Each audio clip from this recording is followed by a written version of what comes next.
Mi esposa empezó a burlarse de mi sobrina en las cenas familiares porque ella hacía TikToks.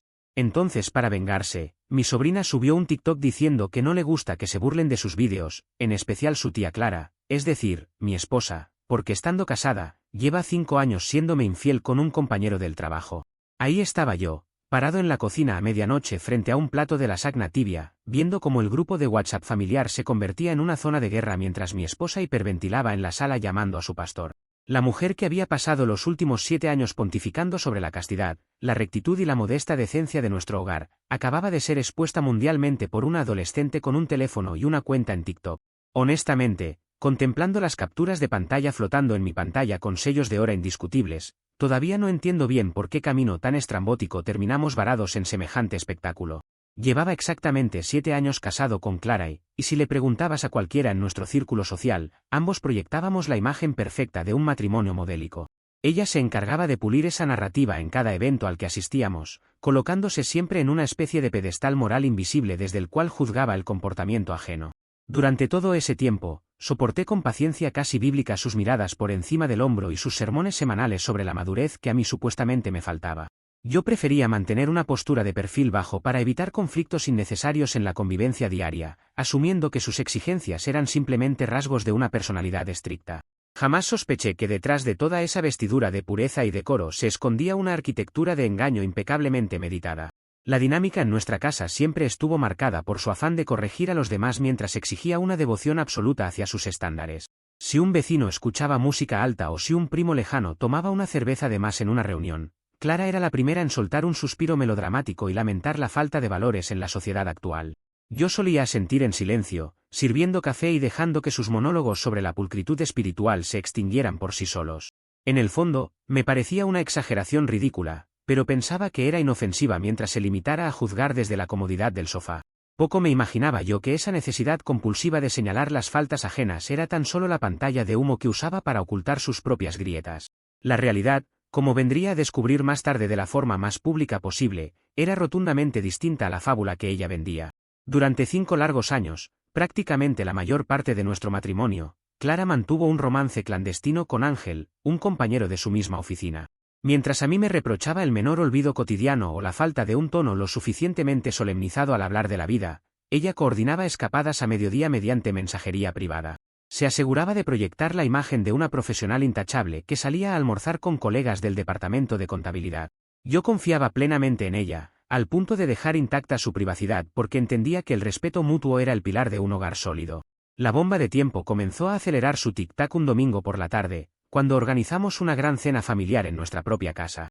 Todo marchaba en una calma aparente, con los tíos conversando en la terraza y la comida sirviéndose en el comedor principal.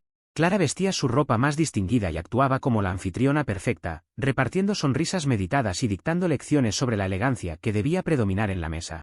En un rincón del salón se encontraba mi sobrina Renata, una muchacha de 17 años bastante alegre que pasaba el rato editando vídeos cortos en su teléfono. Nadie en la sala parecía molesto por la presencia de la joven, salvo Clara, a quien la simple imagen de una adolescente divirtiéndose parecía irritarle profundamente. En un momento en que la conversación decayó, Clara fijó sus ojos en Renata con una frialdad matemática que congeló el ambiente de la mesa. Sin que nadie le preguntara nada, alzó la voz para asegurar que la juventud actual estaba completamente perdida por culpa de plataformas como TikTok. Se refirió directamente a Renata tachándola de vaga, ridícula y descarada por perder el tiempo subiendo contenido digital en lugar de buscar metas elevadas en la vida. El tono no fue una broma ligera entre parientes, sino un ataque directo, cargado de un desprecio que avergonzó de inmediato a los 10 presentes. Observé las caras de mis cuñados y noté el silencio incómodo que se apoderó de la sala mientras mi sobrina bajaba la cabeza completamente humillada. Decidí intervenir con la mayor diplomacia posible para desactivar la bomba antes de que arruinara la noche por completo. Le sugerí suavemente a Clara que no exagerara el tema, recordando que los jóvenes de hoy simplemente usan la tecnología para expresarse de manera creativa. Sin embargo, mi esposa disfrutaba demasiado pisotear a una adolescente desde su pedestal moral como para soltar a su presa tan fácilmente. Lejos de calmarse, endureció el discurso alegando que alguien en esa familia debía tener la valentía de enseñar decencia y respeto a las nuevas generaciones. Noté cómo apretaba los cubiertos con satisfacción mientras el resto de los invitados miraba sus platos sintiendo una vergüenza ajena insostenible. La cena terminó en un ambiente tenso y enrarecido, con los parientes despidiéndose apresuradamente en la puerta con excusas deshilachadas. Clara se paseaba por la sala con el pecho henchido, convencida de haber dictado una cátedra memorable sobre la moralidad que todos debían agradecerle. Yo me dediqué a recoger la vajilla en la cocina sin cruzar palabra con ella, observando cómo celebraba interiormente su supuesta victoria sobre una joven indefensa. Ella se retiró al dormitorio tarareando una melodía tranquila, creyendo que su posición en la cumbre de la perfección familiar permanecía inalterable. Lo que la gran defensora de la virtud no sospechaba era que el egoísmo desmedido tiene la mala costumbre de provocar incendios que no se pueden apagar con sermones. Pasaron exactamente 3 horas desde que el último invitado cruzó la puerta de la calle, cuando el silencio de la casa se rompió de golpe. Mi teléfono celular comenzó a vibrar rítmicamente en la mesa de noche, seguido casi de inmediato por el sonido ininterrumpido del teléfono de Clara en la sala. Al encender la pantalla, encontré decenas de mensajes de texto, llamadas perdidas y enlaces compartidos en el grupo de WhatsApp de la familia extensa. Al presionar uno de los enlaces, la aplicación me redirigió a la cuenta de TikTok de mi sobrina Renata, donde acababa de publicar un vídeo que ya sumaba miles de reproducciones. El texto inicial del vídeo era devastadoramente directo y anunciaba que nadie tenía derecho a dar sermones de moralidad cuando llevaba años viviendo en la falsedad. El vídeo no era una rabieta de adolescente sin sustento, sino una recopilación metódica de evidencias irrefutables. Renata había adjuntado capturas de pantalla de conversaciones íntimas con hora exacta, donde Clara coordinaba encuentros con Ángel durante horas de oficina. Las imágenes mostraban lenguaje explícito, planes de viajes furtivos y referencias continuas a las mentiras que me decían a mí para justificar sus ausencias. La precisión de las pruebas era quirúrgica, dejando claro que no había margen para la malinterpretación ni para la duda razonable. Mientras yo leía cada palabra sentado en el borde de la cama, escuché un grito ahogado proveniente del pasillo principal. Salí de la habitación a paso firme y encontré a Clara de pie en medio de la sala con el rostro completamente pálido y las manos temblorosas. Los tonos de llamada de sus familiares sonaban en cadena, proyectando una luz intermitente sobre la oscuridad del corredor. Su reacción inicial no tuvo el menor rastro de remordimiento, vergüenza o empatía hacia el daño causado a nuestro matrimonio durante tantos años. Lo único que llenaba sus ojos era un pánico absoluto al ver cómo su impecable reputación religiosa y social se desmoronaba en tiempo real ante docenas de conocidos. Se llevaba las manos a la cabeza repitiendo que aquello no podía estar pasando y que su nombre intachable no podía ser arrastrado de esa manera por una chiquilla desubicada. En lugar de darme una explicación o enfrentar la realidad como una adulta, Clara reaccionó guiada por su propio desesperado instinto de conservación. Salió corriendo de la casa en dirección al templo local, alegando que necesitaba buscar la orientación de su líder espiritual para limpiar esa mancha diabólica. Mientras caminaba apresurada hacia su auto, la escuché grabar audios de voz sumamente agresivos dirigidos a mi sobrina, amenazándola con demandas judiciales y con la furia divina si no retiraba el vídeo inmediatamente. Su mente parecía incapaz de procesar que el problema no era la publicación, sino los 5 años de traición previa que ella misma había ejecutado. La vi perderse en la noche dejando tras de sí un rastro de histeria y excusas prefabricadas. Me quedé solo en el silencio de la sala, observando el teléfono que no paraba de recibir notificaciones de parientes perplejos. En lugar de gritar, romper objetos o salir corriendo a pedir explicaciones a gritos, sentí como una calma fría y analítica se apoderaba por completo de mis pensamientos. Entendí perfectamente la clase de persona con la que había compartido 7 años de mi vida y supe que cualquier confrontación impulsiva solo le daría herramientas para victimizarse. Decidí guardar un silencio estratégico sepulcral, reuniendo cada pedazo de información que flotaba en el ambiente mientras calculaba fríamente mi siguiente paso. Sabía que la torre de naipes apenas comenzaba a caer, y yo no pensaba mover un solo dedo para evitar que el viento se la llevara completa. Comentarios de la historia principal.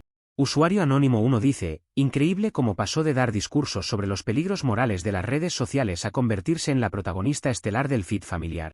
No hay nada más poético que ver a una santa de templo ser desenmascarada por el mismísimo algoritmo que tanto despreciaba. Respuesta de OP, resulta curioso cómo funciona el destino cuando se lo propone. Al final, la tan mencionada providencia divina decidió manifestarse en un formato vertical de 30 segundos con música de fondo. Usuario Anónimo 2 dice, suena bastante armado todo esto. ¿Cómo es posible que un adolescente de 17 años tenga acceso a capturas de pantalla de un romance secreto que duró 5 años? Respuesta de OP, entiendo tu escepticismo porque suena a guión de película, pero la explicación es vergonzosamente simple. Clara cometió el error de dejar su sesión de mensajería abierta en una tablet familiar que todos usábamos en la sala. Actualización 1. Ha pasado 3 días desde la última actualización y el desastre doméstico tomó proporciones que rozan lo absurdo. Tras la tormenta inicial del domingo por la noche, Renata no cedió ante la presión y decidió publicar una segunda parte en su red social mostrando las capturas de las amenazas que Clara le envió. En esos mensajes, mi esposa le advertía que la furia divina caería sobre ella si no borraba la publicación original de inmediato. El contenido no tardó en volverse totalmente viral, alcanzando millones de reproducciones en cuestión de horas y exponiendo la doble vida de Clara no solo ante la familia extensa, sino ante nuestros vecinos y conocidos de la comunidad. La narrativa de la mujer piadosa y perfecta que ella construyó durante una década se evaporó en un abrir y cerrar de ojos. El ambiente dentro de la casa se volvió irrespirable a medida que las notificaciones continuaban llegando sin pausa. Clara caminaba por los pasillos como un alma en pena, sosteniendo su rosario en una mano y el celular en la otra, incapaz de asimilar la magnitud de la exposición. Cada vez que cruzaba cerca de mí, intentaba evaluar mi reacción, buscando atisbos de la persona dócil que solía complacerla en todo. Sin embargo, mantuve una postura completamente imperturbable, observando sus movimientos desordenados sin emitir un solo juicio apresurado. Para ella, el hecho de que yo no estuviera gritando ni haciendo un drama visible parecía resultar mucho más inquietante que una discusión abierta. La confrontación inevitable ocurrió finalmente en el pasillo principal cerca del mediodía del martes.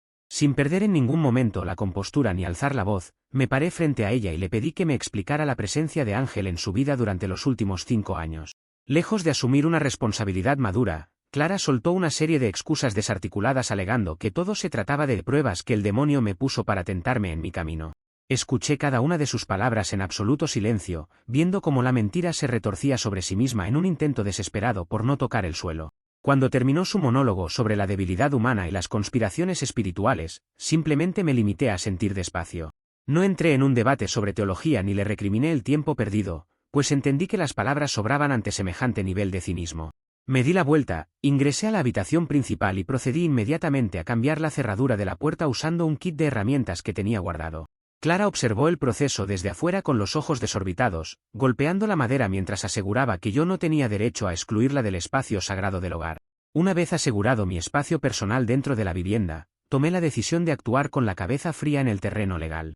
Mientras Clara salía de la casa a toda prisa buscando desesperadamente a Ángel para obligarlo a redactar un comunicado conjunto donde desmintieran todo, yo tenía programada una cita discreta. Me reuní en un despacho del centro con un especialista en derecho familiar para trazar la hoja de ruta de la demanda de divorcio. Le presenté cada una de las pruebas que Renata había compartido y le expliqué la situación patrimonial con absoluto detalle. El abogado escuchó mi relato con atención profesional y me confirmó que contábamos con un panorama sumamente claro para actuar sin contratiempos. Me recomendó mantener la serenidad, no realizar movimientos financieros bruscos por el momento y documentar cualquier acción hostil que Clara pudiera emprender en mi contra. Salí de esa oficina sintiendo un alivio notable, consciente de que la estrategia legal debía ejecutarse con la precisión de un relojero. Clara, por su parte, continuaba creyendo que la situación podía resolverse mediante negociaciones de pasillo con su amante y disculpas a medias. La desesperación de mi esposa la llevó a cruzar un límite peligroso en su intento por destruir a quien la había expuesto. Esa misma tarde, mientras revisaba algunas carpetas digitales compartidas en la red del hogar, descubrí un rastro reciente que llamó poderosamente mi atención. Clara había redactado y enviado un correo electrónico anónimo dirigido a las autoridades directivas de la universidad donde estudia Renata. En dicho mensaje, acusaba formalmente a mi sobrina de cometer actos de difamación grave, solicitando la cancelación inmediata de su beca académica. La lectura de ese correo me dejó ver la verdadera altura del rencor que Clara era capaz de albergar cuando su ego se veía amenazado. Pretender arruinar el futuro profesional de una joven de 17 años únicamente para salvar una fachada caída demostraba una falta total de ética. En lugar de confrontarla a gritos o exigirle explicaciones por semejante bajeza, guardé el archivo completo en una unidad de almacenamiento seguro. Tomé captura de los encabezados del mensaje y de la dirección IP de origen sin decir absolutamente nada dentro de la casa.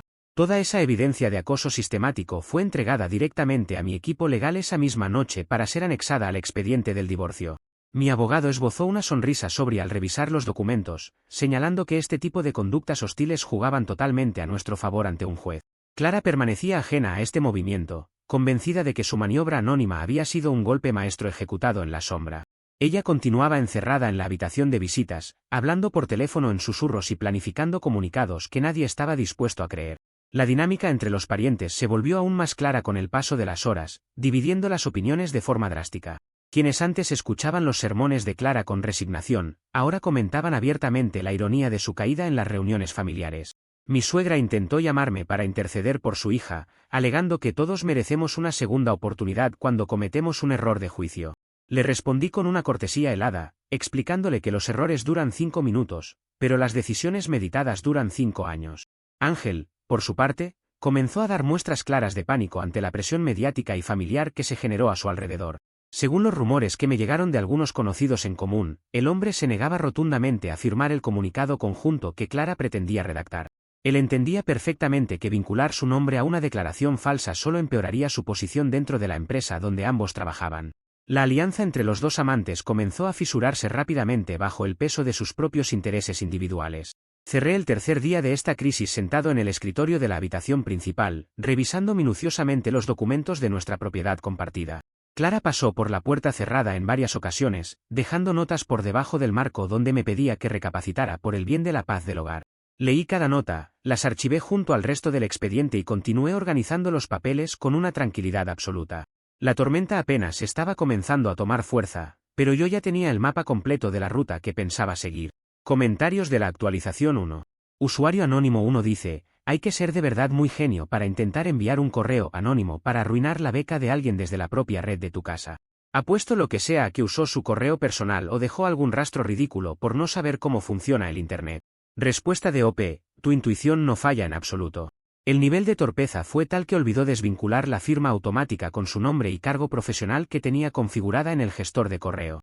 Usuario anónimo 2 dice: entiendo que estés molesto por lo que pasó, pero dejar a tu esposa fuera de la habitación principal y cambiar la cerradura de esa forma me parece un acto falto de caridad. En momentos de crisis hay que mostrar más empatía y comprensión. Respuesta de OP: agradezco tu profunda preocupación por la convivencia armónica. Sin embargo, en mi filosofía de vida, la verdadera caridad empieza por no compartir almohada con quien lleva 5 años conspirando a tus espaldas. Actualización 2.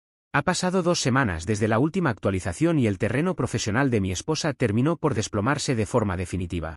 La ola de comentarios en las cuentas oficiales de la empresa donde trabajaban Clara y Ángel creció tanto que la dirección no pudo seguir ignorando el asunto.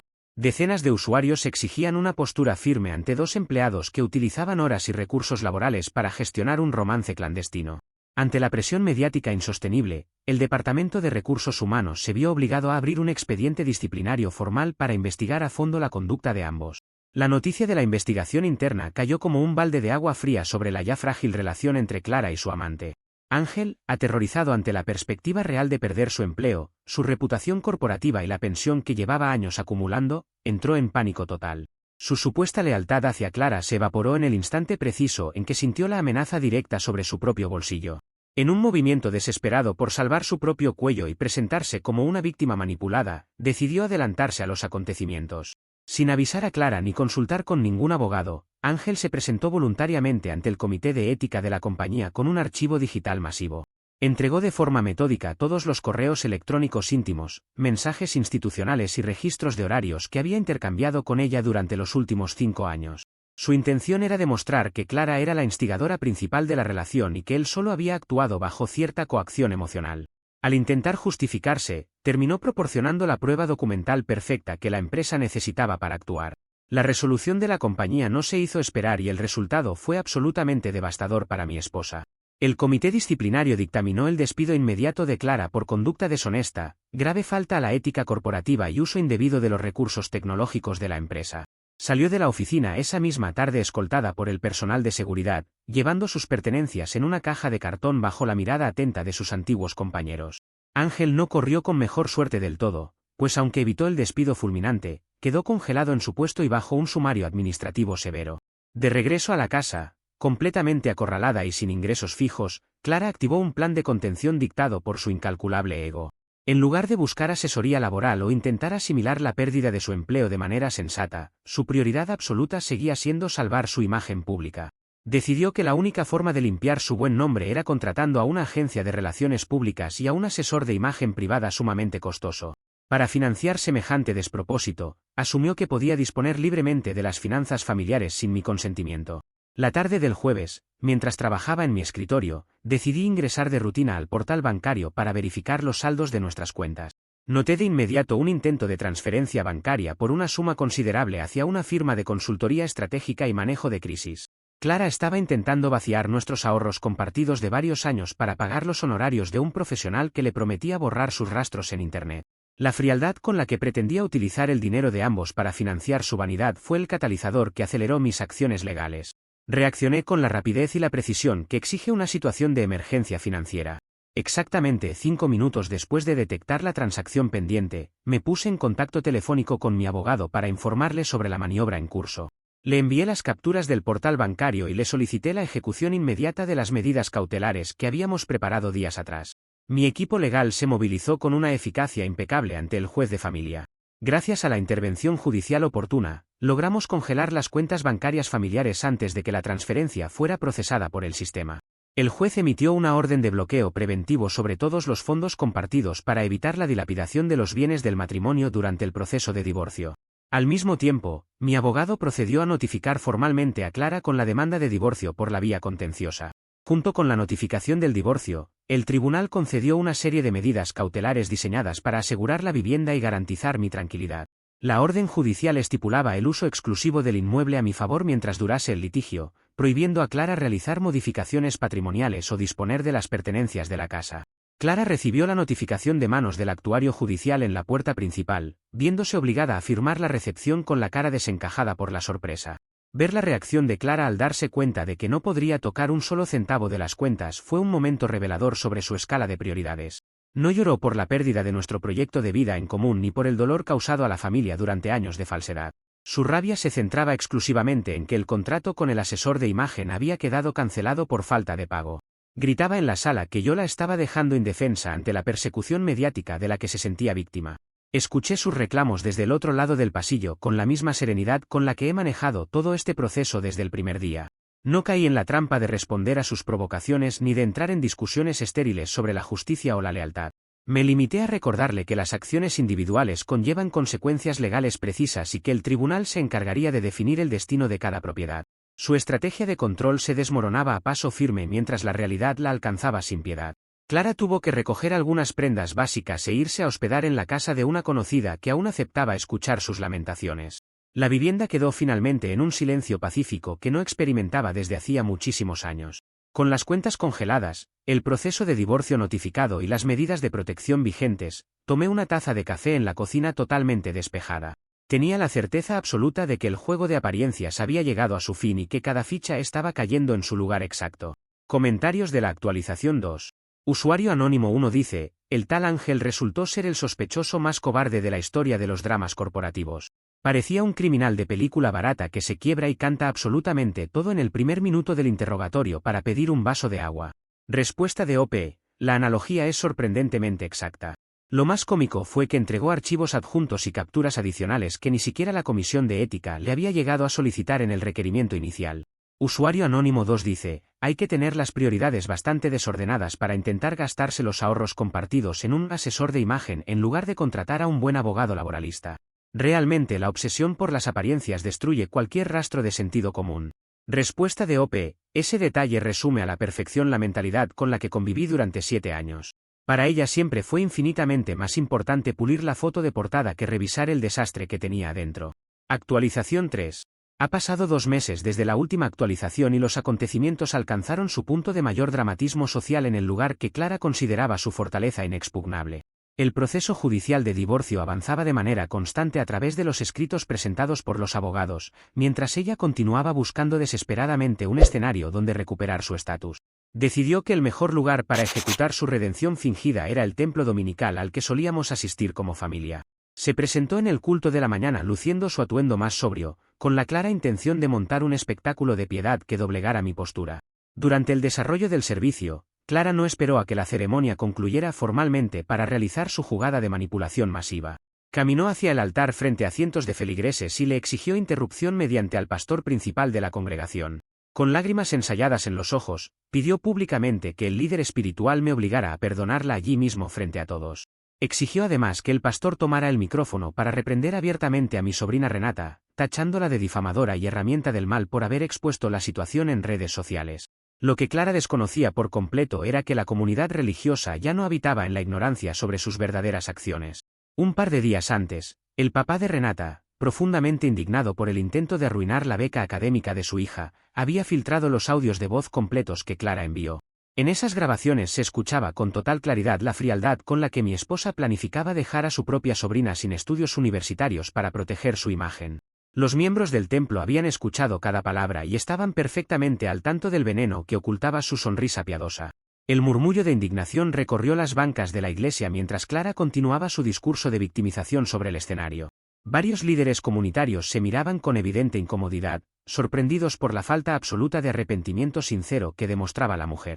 Ella no estaba allí para pedir perdón por 5 años de adulterio y engaños continuos hacia su hogar. Su único objetivo era instrumentalizar la fe colectiva para obligarme a retirar las demandas y limpiar su estatus social.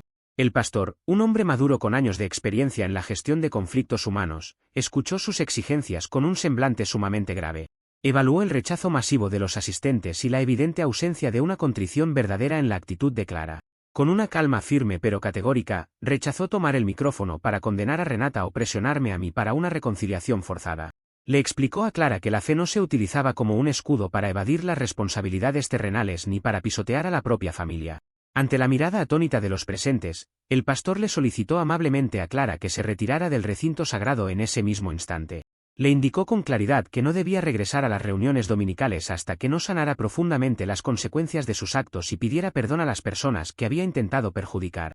La humillación pública para alguien que basó toda su identidad en ser la feligresa ejemplar fue de una escala monumental. Clara bajó del altar con el rostro congestionado por la rabia, sintiendo la mirada helada de quienes antes le sonreían con deferencia. Mientras este espectáculo se desarrollaba, presencié la escena desde uno de los laterales del santuario con una serenidad absoluta. Durante las semanas previas, ellos habían sido testigos directos de la manipulación constante con la que su madre intentaba victimizarse en cada conversación. Habían visto la frialdad calculadora con la que atacó a su prima Renata y la forma en que pretendía culpar a todos los demás por sus propios errores. Ese episodio en el templo fue la gota definitiva que colmó su paciencia y derribó cualquier duda que pudieran albergar. Al salir del templo, me dirigí al estacionamiento sintiendo un alivio profundo.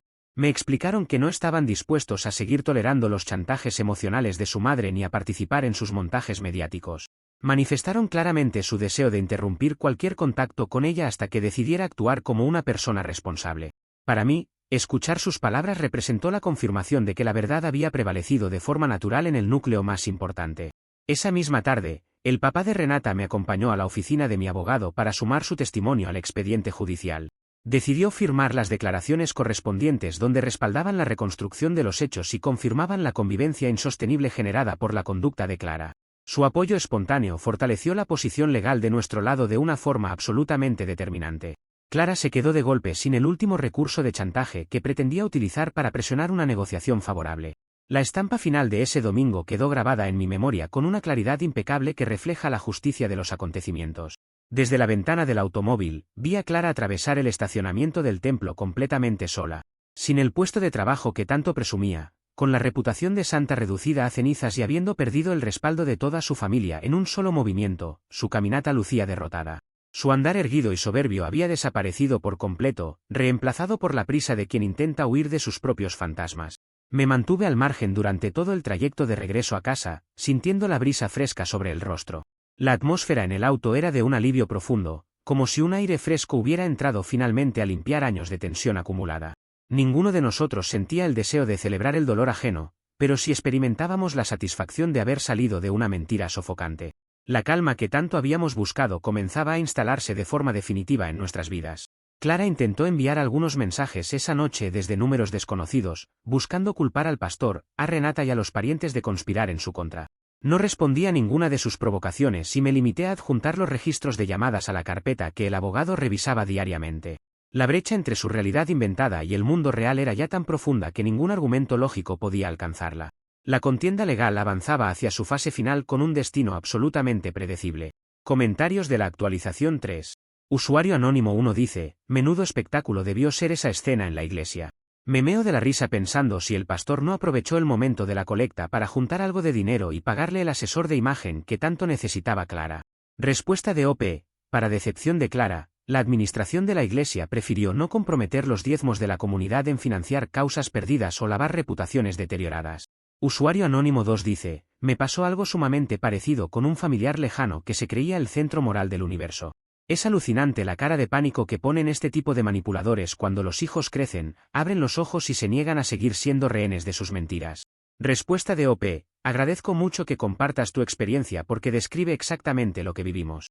Ver la madurez y la firmeza con la que actuó el papá de Renata fue, sin duda alguna, el verdadero pilar que sustentó mi tranquilidad en todo esto. Actualización 4. Ha pasado 6 meses desde la última actualización y el capítulo final de esta prolongada historia se escribió finalmente en las salas del Tribunal de Familia. Tras semanas de trámites administrativos, revisión de peritajes y presentación de alegatos, llegó el día fijado para la audiencia decisiva de disolución del matrimonio y partición de bienes. El ambiente en los pasillos del juzgado era frío y formal, muy lejano de los escenarios dramáticos donde Clara solía intentar imponer sus discursos. Me presenté con suficiente anticipación, acompañado por mi representante legal y por el papá de Renata, quienes quisieron estar presentes para cerrar este ciclo de forma definitiva. Pocos minutos antes de la hora pactada, vi aparecer a Clara por el pasillo principal con una apariencia que distaba enormemente de la mujer soberbia de antaño. Vestía prendas notablemente gastadas, sin el esmero ni los accesorios costosos que solía exhibir con orgullo en las reuniones familiares. Supimos por medio de los informes financieros del proceso que vivía sola en un pequeño departamento alquilado en las afueras de la ciudad, sufriendo el ahogo de un presupuesto reducido. Su economía personal se encontraba al borde del colapso debido a la acumulación incesante de sus propios honorarios legales y a la falta de un empleo estable. Al ingresar a la sala de audiencias, tomé asiento en la fila posterior junto a mi abogado, manteniendo la misma serenidad imperturbable que cultivé desde la noche de la cena familiar. Clara evitó cruzar la mirada con nosotros durante los primeros minutos, ajustándose nerviosamente las manos sobre el escritorio de la defensa. Se le notaba un agotamiento físico evidente, resultado de meses de intentar sostener una narrativa de inocencia que ya nadie en su entorno estaba dispuesto a comprar. El juez ingresó a la sala, tomó asiento en el estrado y dio inicio de inmediato a la revisión final del caso. Cuando le correspondió el turno de palabra a la defensa de Clara, ella no esperó a que su propio abogado expusiera las alegaciones técnicas. Fiel a su estilo teatral de toda la vida, irrumpió en un llanto convulso pretendiendo conmover al magistrado con una historia llena de dramatismo. Argumentó que era una víctima inocente de la crueldad digital y que un simple vídeo de TikTok había destruido su vida, su matrimonio y su honra de la noche a la mañana. Suplicaba que el tribunal actuara con benevolencia y le otorgara la mitad de la propiedad residencial para no quedar en la calle. El juez escuchó su discurso sin inmutarse, manteniendo una expresión neutra mientras repasaba el voluminoso expediente depositado sobre su escritorio. En ese documento constaban las pruebas irrefutables que mi abogado había presentado con rigor cronológico durante todo el litigio. Estaban allí registradas las capturas de la transferencia bancaria con la que intentó vaciar los ahorros comunes para pagar a su consultor de imagen. Figuraban también las denuncias por el acoso sistemático y los correos enviados para perjudicar la beca universitaria de mi sobrina Renata. La revisión de las pruebas dejó al descubierto que la destrucción de su patrimonio no fue producto de un vídeo viral, sino de sus propias decisiones deliberadas. El juez tomó la palabra para dictar sentencia y fue sumamente enfático en sus apreciaciones legales sobre la conducta de la demandada. Señaló que la mala fe procesal, los intentos de ocultamiento de bienes compartidos y las acciones de hostigamiento familiar desestimaban por completo cualquier reclamo de compensación equitativa. Su voz retumbó con firmeza en la sala mientras Clara escuchaba cómo cada una de sus pretensiones era rechazada de plano. La resolución final fue dictada con absoluta claridad y favorable en todos sus puntos a mi postura legal. El magistrado decretó la disolución formal del vínculo matrimonial y adjudicó la propiedad total de la vivienda familiar a mi favor como parte de la liquidación patrimonial. Asimismo, dictaminó que cada parte debía hacerse cargo de sus propios costos procesales y honorarios de representación. La sentencia fue firmada y sellada en el acto, poniendo punto final a 7 años de un matrimonio construido sobre cimientos de falsedad. Mientras nos preparábamos para abandonar la sala, observé la escena que se desarrollaba en la mesa de la defensa con un desapego total. Clara intentaba explicarse con voz atropellada ante su abogado, quien le mostraba las facturas pendientes y la sentencia definitiva con evidente molestia. La alianza con su representante legal se rompía en ese preciso instante por la falta de pagos y los resultados desastrosos de la estrategia elegida. Ninguno de los dos parecía tener más argumentos que ofrecer en un pasillo que se iba quedando vacío. Salí del tribunal caminando despacio junto a mi abogado, sintiendo el aire fresco de la tarde sobre el rostro como una verdadera renovación. Escuchamos de fondo los gritos amortiguados de Clara discutiendo en el pasillo con su abogado por los montos que aún le adeudaba. No volví la cabeza ni por un segundo para mirar el espectáculo, pues entendí que esa ya no era mi batalla ni mi responsabilidad. El papá de Renata me dio una palmada en el hombro con una sonrisa tranquila, conscientes de que habíamos dejado atrás un capítulo oscuro. Hoy, desde la serenidad de mi hogar, disfruto de una calma absoluta que no cambio por nada en este mundo. La casa vuelve a ser un espacio de reunión donde mi sobrina Renata y el resto de la familia pueden cenar y reír sin el temor de ser juzgados por miradas inquisidoras. Las cuentas bancarias están nuevamente en orden, mi rutina diaria ha recuperado su equilibrio y los fines de semana se viven sin la presión de aparentar virtudes que no existen. La paz que se respira en cada rincón es la recompensa directa a haber mantenido la cabeza fría en medio del caos. Clara vive ahora enfrentando las consecuencias directas de la red de mentiras que ella misma tejió meticulosamente a lo largo de los años. Intenta subsistir con empleos temporales de bajo perfil mientras lidia con las deudas acumuladas por sus fallidas estrategias de imagen y defensa. Aislada de su círculo familiar y sin la tribuna moral desde la que solía pontificar, su realidad actual es el reflejo exacto de sus propias siembras. El autosabotaje continuó su curso natural hasta consumir el último vestigio de su antigua vida.